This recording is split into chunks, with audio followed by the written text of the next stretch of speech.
Good morning and welcome to Orchids 365 on this beautiful breezy day. I'm here to show you some of my new creations as promised in my other video.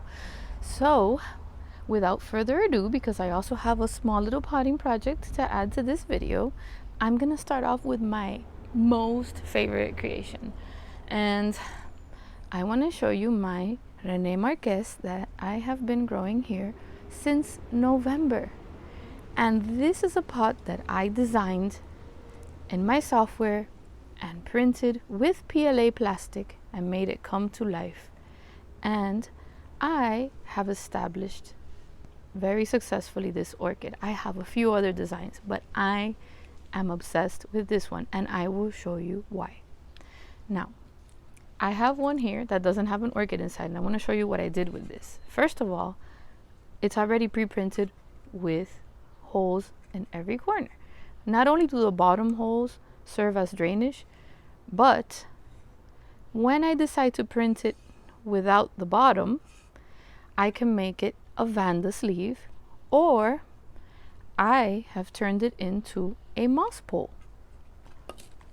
What I've done with, I've got this real heavy pot, a holy pot, and I've attached the moss pole with zip ties on the bottom.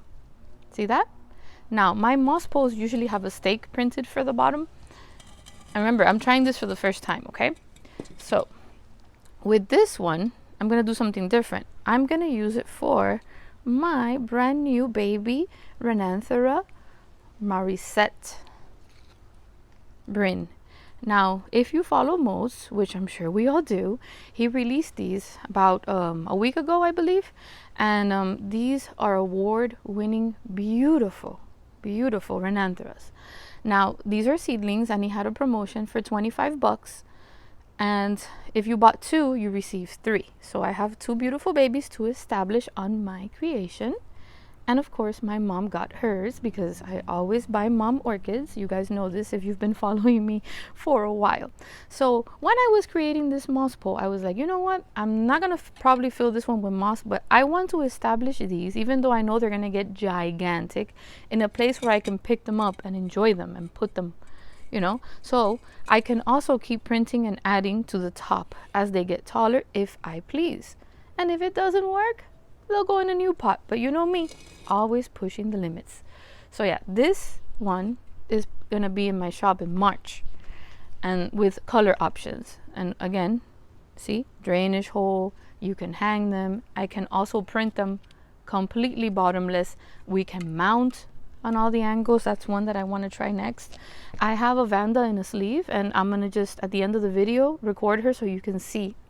Then I have these fun little Vanda baskets, which I have also established a Vanda in, and I will show you with the actual plant. So different colors, and I have these perhaps for the thirstier ones, see, but still I just like the design. So I have 2 designs. I have the standard Vanda basket, and I have a little modified one. So I'm gonna have those available in March. And then I have these, which are also very versatile, and I have established little cattleyas in them, but right now I have these holding my little seedlings. See how perfectly they fit in there? This one doesn't have a drainage hole, but they can be printed with drainage holes upon request. These look very pretty. At the end, I'm going to show you orchids that I planted directly in there a few months back when I got them very small. I'm going to show you how they're doing. And I just love how versatile they are. I love the amount of aeration that your roots will get. This is my top 3 products, I think, aside from the moss pole, which I'm also going to show you with my Monstera once I'm done designing and printing the one that I'm making for her. So remember, this in my typical style is me trying something new and pushing the limits. So without further ado, I'm gonna move Rene over here because I don't want to knock him over. And perhaps you can see what I'm doing. I'm just gonna fill the bottom. See these Renantheras, when they're small, they're a lot thirstier. My big Renantheras, I'm sorry, are growing in soil. So I want to make sure that I put as much bark, and if I see the need to put some moss, I will. because we're not going to be getting much rain. So see, the middle is going to stay kind of empty, so I might toss in some moss maybe up to here. Two, they need to stay, see, they're a little thirsty. Okay, they need to be watered a lot until they're fully established. So my plan is probably going to tie one on this side and one on the back side and give them room to grow up. So I think it would be smart to perhaps put some moss maybe up until here and keep a close eye, because I think that they may need that. My problem where I have messed up with orchids has been underwatering, not overwatering, because I'm terrified of overwatering, and then sometimes, you know, that's my weakness, my mistake. So now I think I filled it in a good amount up. I've covered it maybe up to here, and I'm gonna go ahead and I'm gonna grab this. I don't know if I have enough, but I have to go grab a bag anyway if I'm gonna establish the monstera, and I'm putting this to use for the first time with y'all. So if it works, I'm gonna be happy. Maybe I'm gonna shove it down there. Probably should have done that before attaching the top part, right guys? So next time, I'm taking notes. I'm gonna do it when this is and before I attach this. These are made to be detached and stuff, but I put it in there so tight. So now I'm gonna push the moss as far down as I can.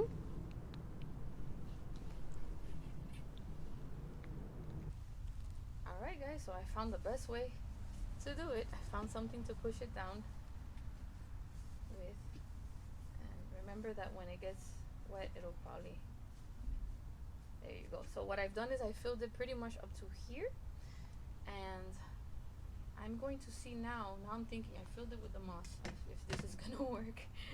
So what I want is for these guys, and what I'm gonna do is I'm going to remove the ID and place it probably on the pot. I have two IDs and they're the same.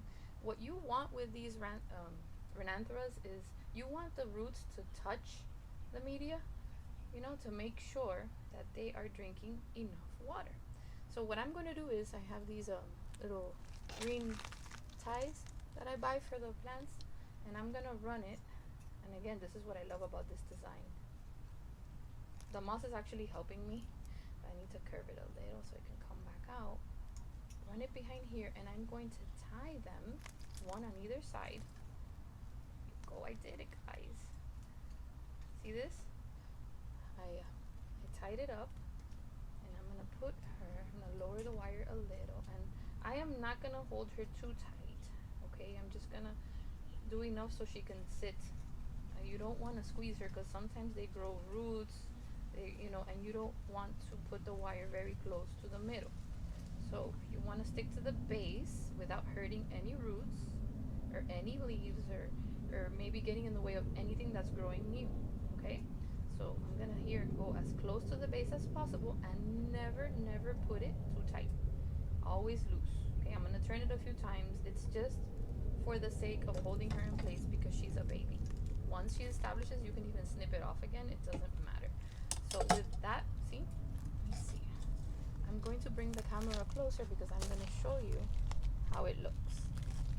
Okay, sorry. This is a much better angle for you to see how I've tied her up. Okay, so here's the media and just regular old bark mix. Okay, here I have filled it with up to here with the moss, because I know when it gets watered it's going to come down, and I can always keep an eye. Again, these Rhinantheras are babies and they're going to be very thirsty, but they're also going to need light. So you want to find a good mix. Now see here, never tighten the wire too much, just a little bit, and that's right there, perfect. If I feel the need to fill it with more bark, I could. Now I'm going to go ahead and tie the other one on the back and show you the final product. Alright guys, so I went ahead and I tied the other one right behind, and I'm going to go ahead and remind you, you want to put that little zip tie as loose as possible, okay? You do not want to disrupt any root growth. They will have lots of roots, and look at this guy. Look at the size of this root, see? So if I feel the need to put more bark, I will. I have put moss in my pole. I can print and attach more as I go if I feel the need. I think they're gonna grow beautifully here, and I think it's gonna help them retain that moisture that Renanthera seedlings need. Okay, so I have really enjoyed this. This definitely looks different. The base is heavy enough where it won't fall over when it's storming, or when a squirrel bounces off of it, or a bird. And as promised, I'm gonna head over here and show you that I have back there 2 of the pots, but these actually have drainage holes with little seedlings established. And I have this lovely Cattleya established in this pot, which is the same model that I find so versatile. She's been growing there, happy root seas, good drainage. See, I did that square on the bottom. Look at that, there's a root. How cute is that? That's a new root, y'all. We can hang these, see? We can mount the orchids on the outside. So this Cattleya has been here since November because I brought her from Palmer's, and she was from the clearance table, and she was in a rinky-dinky cracked pot, so I immediately had to put her in there, and she has grown. You all saw that new root, caught me off guard. So I'm gonna go and show you how I made it into a, oh look, I almost forgot this guy. This is another one, but this one's bigger.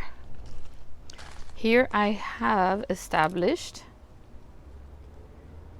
my Keith Goldson Manolith from Brendan's Orchids, and it's been there for a minute.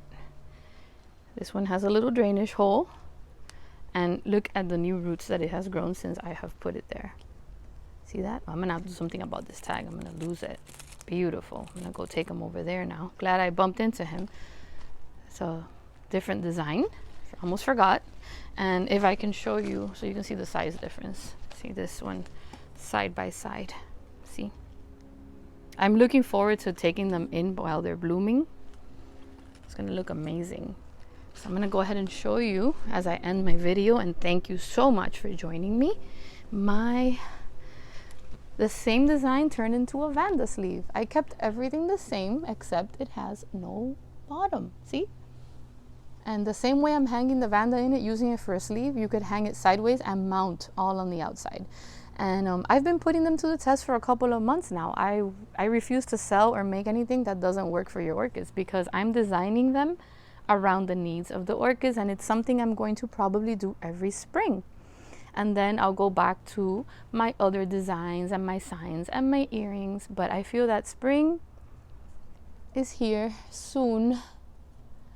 So I hope you've enjoyed this video. I hope that that you've liked what I had to show. Please feel free to give me your opinions on my designs, what you think will work, what you think won't work. And stay safe, be kind, and happy growing. I look forward to what's coming to the shop next month. Thank you so much for your time. Bye. And here's one of the little standard Vanda baskets that I have this little baby in. I put a little bit of bark in there for weight because she's a seedling. Well, she's I think 2 years away from blooming size. This is the flamboyant that was also part of the promotion when I bought the Renantheras. How pretty it looks. The thing is with printing with the different color rainbow filament is that you never know. No 2 pots are the same, and that's what I love about it. You don't know how it's gonna come out. See? This one has yellow, greenish, bluish, and then kind of purple on the bottom. She loves it there.